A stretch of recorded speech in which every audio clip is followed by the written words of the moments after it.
Hey, what's up guys? So as you know, Escort has recently updated the Redline 360c and addressed most of the key issues here with the detector, especially when it comes to performance. They've also made some improvements to false alert filtering, to the arrow behavior, etc. Now, we talked about the updates last week, and since then I've actually been doing a bunch of testing here with this detector compared to the competition, both in controlled testing as well as testing out on the road in real-world conditions. And in this video, let's go ahead and take a closer look now here at how the updated version of the Redline now performs. Now, starting off here first with response time, previously the detector had a lot of issues with not only slow alerts and delayed alerts, but sometimes even missing alerts altogether. However, it looks like they've actually addressed this here in this new update. And I've actually done 2 rounds of testing. For the first round, I tested it against the Uniden R8W and the V1 Gen 2, and on the second round, I tested it against the Redline CI 360c running on older, non-updated firmware. And then I tested it against 5 different radar guns. On Ka band, we've got the MPH B3 for 33.8, we've got the Stalker DSR2X for 34.7, the Detector Genesis 2 for 35.5, and then on K-band, we've got the Detector Genesis 2 Select, as well as the custom Falcon HR. Now, there is a lot of data here to look through, and I've got all the information available here on the forums, but just to kind of summarize some of the highlights. Starting off here first with 33.8, the Escort actually did pretty well. It was a little bit slower than the Uniden or the V1, but was still pretty good here. I also noticed that with the KA segmented, it did a better job. It was a little faster than KA wide. That makes sense. And then when I repeated the test later with the Redline CI 360c, both detectors here did well, and again, the detector was faster when segmented than running KA wide. Now, I also did some pop testing with the B3, and surprisingly, the Redline 360c didn't actually detect any of the pop shots the first time around. The Uniden picked all of them up. The V1 didn't pick up any. I guess with the Gen 2, it doesn't support pop detection anymore. And honestly, that's something I'm totally okay with, considering how unimportant pop detection is. But what was kind of surprising here was when I retested with the Redline CI 360c, the newer version here with the newer firmware actually managed to pick up 6 out of 10 shots. So this time it actually did detect some of the pop shots.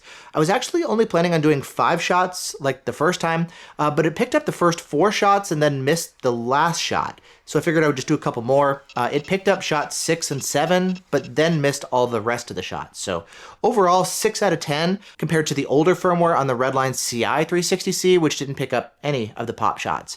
Now, I know Bag and Drag has also done some testing, and he found that it detected 10 out of 10 pop shots on his B3, which is the same thing that Escort saw. So I'm not sure why I'm seeing different results than they are, or even why my results varied from one test to another. But either way, that's how it looks here with pop. Then moving on to 34.7 with the Stalker DSR2X, the detector did well here for the most part as well, but it did have some slower detections even when segmented. And surprisingly, it actually did worse sometimes segmented on 34.7 than it did scanning all of Ka band with Ka wide. That said, when I then repeated the test with the Redline CI 360c, both of the detectors were around half a second or so as far as response time, how long it takes for the detectors to start alerting once the radar gun starts transmitting. So it actually performed better this time around than it did in the first round of testing, even when segmented. Then moving on to 35.5 with the Genesis 2, the Redline 360c did excellent here. It was nice and snappy, a little bit faster when segmented, not quite as good as the Uniden, but actually quite close, and even faster it turns out than the V1 Gen 2, which was good to see. The V1, you'll notice I mentioned it's KA wide for both of the rounds. The segmentation option on the V1 doesn't actually sweep faster the way that it does on the Uniden or the Escort. They're custom frequencies options, so it's always scanning all of Ka band regardless of your custom frequency settings. But either way, yeah, the Redline is nice and fast here on 35.5. Then looking at the test results with the custom installed version, again, the new detector is nice and quick here. And surprisingly, the old one was really good too. Traditionally with the Escorts, they're kind of slow if you don't have them segmented, and you really do need to segment down to like 3 segments ideally, or 5 if you really need to. But segmentation really does make a difference. So I was kind of surprised to see how well the previous detector was on the older firmware, even with Ka wide. I'm not sure what's up with that. I know Escorts traditionally tend to be pretty variable and somewhat inconsistent in their results. But yeah, anyways, that's what I saw. Then moving on to K-band, let's start here first with the Genesis 2 Select. One of the big questions, of course, is if it would even alert to the radar gun at all, and luckily it actually alerted every single time, just like the other detectors, which was really good to see. And the big question on K-band was not only the response time, but how much the different filtering options impact performance. They've got the new K-band filter option, which should slow things down a little bit, and they also have things like TSR, your traffic sensor rejection, so I kind of wanted to play with the different filtering options to see how that would impact performance. And taking a look at the results here, the detector is actually quite fast, around half a second or so with the filter on, less than a third of a second with the filter off. I know some people have reported you can drive around with the filter off and not get a ton of blind spot falses, but it's still a good idea to turn it on just to help deal with some of the filtering. So that's kind of something that people are still playing with, but it's nice to see that even though it does slow it down, it's not a huge dramatic difference. Additionally, if you look at TSR, that doesn't make a huge impact to performance either. Now, there is one thing that you'll notice there, the K-filter off with MRCD on. That's a known issue that Escort needs to address that they're going to be fixing in the next firmware update, where it does slow things down, and I just wanted to do a quick test with turning on MRCD. And see how much that impacts things, and you can see it does slow down the detector compared to the other options. The Uniden, for example, doesn't slow down when you turn on MRCD, and the V1 Gen 2 doesn't have some of those additional options like TSR or MRCD. The Valentine was slower here than the Uniden or the Escort with the filters enabled. The Uniden looks a hair faster than the Escort. I actually forgot that when I was testing with K-filter off, I had MRCD on still by accident, so that's why you see that twice there with the Uniden. Sorry about that, but either way, it looks like the Uniden is fast. The Escort is still fast now too.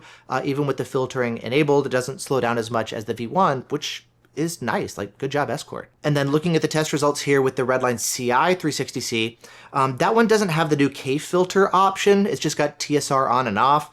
But either way, that detector was actually still pretty good here as well. I was actually surprised to see how that one performed. I was expecting it to be a little bit slower and to see more of a difference here with the newer Redline 360c with the newer firmware version, but it was actually pretty comparable to the previous Redline CI 360c. And I know those detectors have different form factors and whatnot, but I believe some of the filtering and stuff should be similar. I could be wrong, but they're both black fin detectors, and so that's kind of why I was using those two. I could always use a Max 360C Mark II or something instead of the Redline CI 360C, but I figured maybe that would be a good baseline because I only have one copy of the Redline 360C here to test with. If I had a second one, I would just do two of them with old firmware I'd do. Anyways, moving on to the Falcon HR, which is the second K-band gun. Again, the Redline 360C is looking quite good here. The Uniden is a little bit faster, but the Escort does beat out the V1 here, especially when you've got the false alert filtering features enabled. And then compared to the Redline CI 360C on the older firmware, both of them were pretty similar for the most part, with the exception of TSR on the Redline CI. Looks like it did have one really slow detection at 2.2 seconds, and that one kind of threw off the average here a little bit. But otherwise, if we exclude that oddball, it looks like both detectors were actually pretty similar here. So in terms of response time, I'm not actually seeing a huge difference in terms of K-band detection here with the previous firmware and the newer one. I was expecting a little bit more, but even the CI on the older firmware still did well. Then moving on to some road testing, I wanted to do some head-to-head testing here again with the windshield mount Redline 360c and the custom installed Redline CI 360c. Now traditionally it's recommended to have only one detector running at a time to avoid any interference issues between detectors, but I think with this combination it should be okay because of the fact that they're both stealthy detectors with minimal emissions, and the windshield mount detector is kind of physically blocked from the custom installed detector where the antennas are down in the grille area, and you've got the hood of the car kind of blocking emissions between the front and the windshield, and then the whole rest of the rear of the car blocking emissions from the back antenna. I have seen some other stuff going on, like weird quirks running a Rodenso brand where reflections off of other cars can cause issues, but for the most part, when driving with stealthier detectors, I hope it's okay. So I kind of did that testing, but just as maybe a caveat here for some of the things that I saw on the road. Now starting off here first with blind spot filtering, the new detector is now way better. I saw way more false alerts on the older Redline CI 360C, and a lot of those alerts had those full tilt, full strength blasts as well. And so the false alert filtering here with the newer firmware definitely does seem to be improved.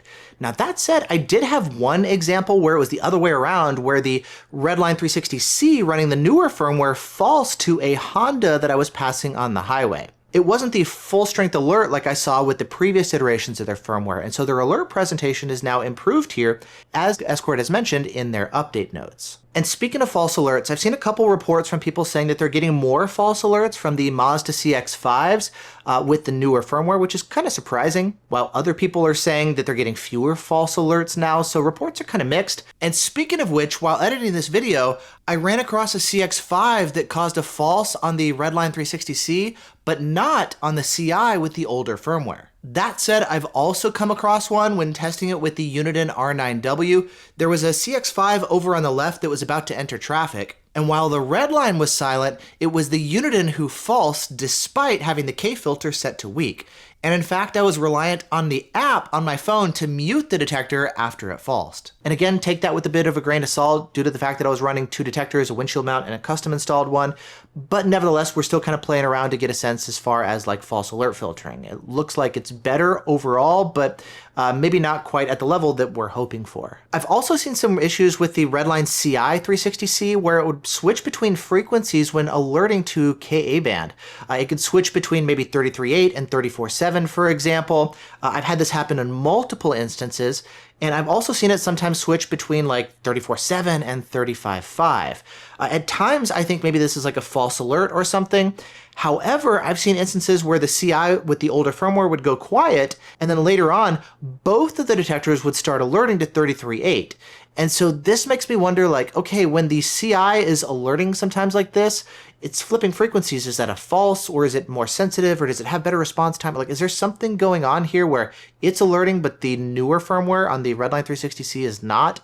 So I'm not exactly sure what's going on there, because I've also had that happen on multiple occasions as well. And this also happens too with the CI running by itself, so it's not something that's being caused by the Redline 360c running on the windshield and causing some false alerts on the CI. Taking a look at Escort's release notes, they haven't mentioned anything as far as Ka filtering improvements here with the newer firmware, so I'm not exactly sure what's going on with that. They have mentioned things like improved arrow transition times, and that seems to be almost a universal improvement that people are reporting, as the arrow performance is now much better.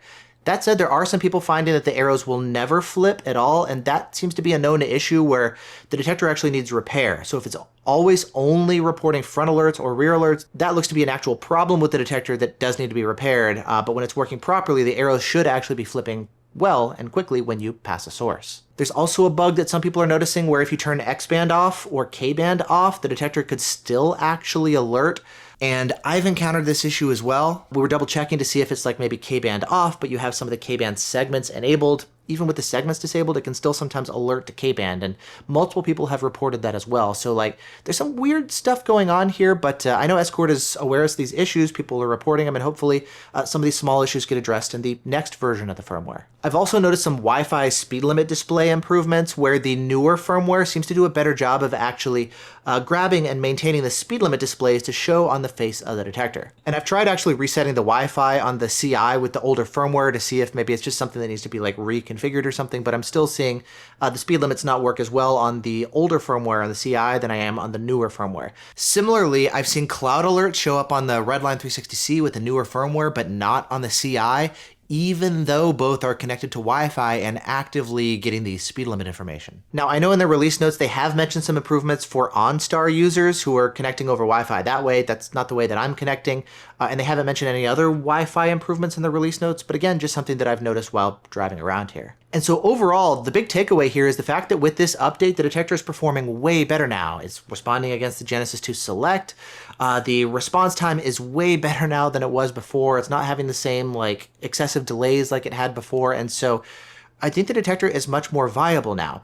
And I know a lot of you guys asked in the last update, even though I'd mentioned it toward the end of the video, and I guess I'm mentioning it again now towards the end of the video, but yes, this update is going to be coming out to some of Escort's other detectors as well. They want to first release it here for the Redline 360c, but then it's going to be coming out for some of their other Blackfin detectors as well. They haven't yet released the timeline, but they have released the order as far as what detectors we can expect to be updated first or last. And lastly, I know a lot of you guys have asked about the Redline 360c versus the R8W. How do they compare now, especially given the new updates here on the Escort?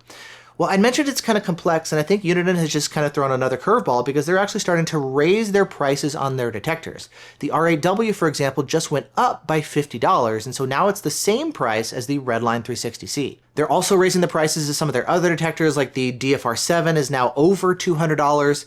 The R3 is now over $300. And so all this kind of stuff is going to be changing the mix up as far as like the best detectors available at different price points. I don't know how Escort is going to respond in terms of like price increases. It seems like this is all due to tariffs and then also the US dollar getting weaker. I know Cobra, the Rad 700i, just bumped the price of that detector by $10. And so if Cobra's doing it, maybe we'll see something here with the Escort. So I don't know. But overall, I think kind of the dynamics here of the different detectors are going to be shifting. I do think that Uniden has kind of been resting on their laurels a little bit here. I've been kind of unimpressed with some of their latest updates and some of their choices as far as laser jammers and stuff. It kind of seems like, well, we've got, the best performance, better than the Escort, at least up to this point. And we've got GPS built in, unlike the V1, and there's Bluetooth and all this kind of stuff. So you're like, well, that would be the best detector, but then they just kind of been sitting there while like Escort has been working hard to respond and improve things. And so now maybe this is going to be the best detector. And so I do still think that we need a little bit more time to like do some more testing to figure out why we're seeing some little differences in testing, to figure out, how things are behaving in terms of blind spot filtering. There's other things to consider like the lockout behavior and whatnot. But overall, I think this is definitely going to be now actually a strong contender again for being the best radar detector, potentially better than here. It's funny, like one of the things that I would like better about the Escort was their firmware update process was better. With the Unidens, it is a pain to update over USB, but ironically, when the update came out here over USB, a lot of people the first day had issues updating just due to the Escort servers being slammed with people trying to update and their servers went down and people couldn't update this way. It is way faster to update over USB than it is over Wi-Fi, so that's actually the preferred way to update this detector for this specific update. And I think some of the alert presentation is better over Wi-Fi with this one over that one, but like that's maybe getting beyond the scope of this video, but like either way, that's definitely something that we're going to be having to take a closer look at here, not only with these two detectors, but just with the whole lineup across the board, especially as these updates get rolled out to Escort's other detectors as well. And so yeah, it looks like these updates are definitely an improvement. We've got better performance, better response time, more reliable alerts. Not perfect. There's still some weird stuff that we're seeing, but either way, Escort has made some huge strides here with this latest updates, and there's some issues that are still remaining, but Escort is working on those. And so I think this is a pretty solid update here for the Redline 360c, and then also rolling out to Escort's other blackfin detectors as well. And so like I said in the last video, good job, Escort. Thank you for taking these concerns seriously and like really working hard to get these issues fixed and addressed. And I hope that you continue doing so and really listening to your customers and delivering a detector that's worthy of the price point and the features and really being crowned like the best detector out there. So keep at it, keep going. Good job, and thank you. And thanks to all of you guys for watching. If you have any questions, feel free to ask in the comment area, or of course, join us over on the forums. There's other people who are also doing some testing. We're sharing all of our thoughts and what we like, what we don't, etc. All of our feedback. You can find that available on the forums as well. And if you'd like to pick up any of these detectors, I'll have links as always down there. I need to update my Redline setup guide. Now that we've got a better idea as far as like some of the performance characteristics and stuff, I want to update the setup guide for the Redline. So definitely a lot going on, but it's nice to have like good stuff to be talking about here with radar detectors and not just be like annoyed with the state of the radar detector industry. So again, yeah, it's fun to see stuff coming out that's actually performing well. So again, thank you to Escort for helping with that. Anyways, that's it for now. Thanks so much for watching. I hope you guys are all doing great, and I'll see you in the next one. Bye.